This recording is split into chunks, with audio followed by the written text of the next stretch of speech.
ఓం నమ శివాయ, శ్రీ మాత్రే నమః. మిత్రులకి, శ్రేయభిలాషులకి, అలాగే నన్ను ఇంతగా ఆదరిస్తున్న యూట్యూబ్ ప్రేక్షకులందరికీ కూడా పేరు పేరు ధన్యవాదాలు.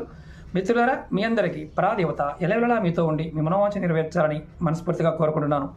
చాలామంది మిత్రులు, అక్క చెల్లెలు అడిగిన క్వశ్చన్ ఏంటంటే, గురువు గారు ధనప్రాప్తికి శివారాధన ఏ విధంగా చేయాలి అంటే, సంపద నిలబడడానికి అలాగే డబ్బు సంపాదించడానికి ఎలా చేస్తే త్వరగా శివుడు ప్రసన్నమవుతాడు అని చాలామంది అడిగారు.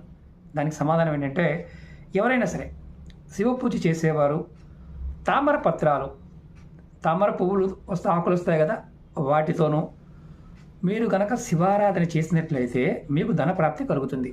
అలాగే ధనప్రాప్తి అలాగే ధనం నిలబడడానికి కూడా మీరు రెగ్యులర్గా బిల్వపత్రం అంటే మారేడు దళాలని మీరు శివారాధనకు ఉపయోగించినట్లయితే ఖచ్చితంగా ధనం నిలబడుతుంది, ధన సంపాదన పెరుగుతుంది. మీకు ఈ వీడియో నచ్చిన లైక్ చేయండి, ఛానల్ సబ్స్క్రైబ్ చేసుకోండి, పక్కనే ఉన్న గంట సింబల్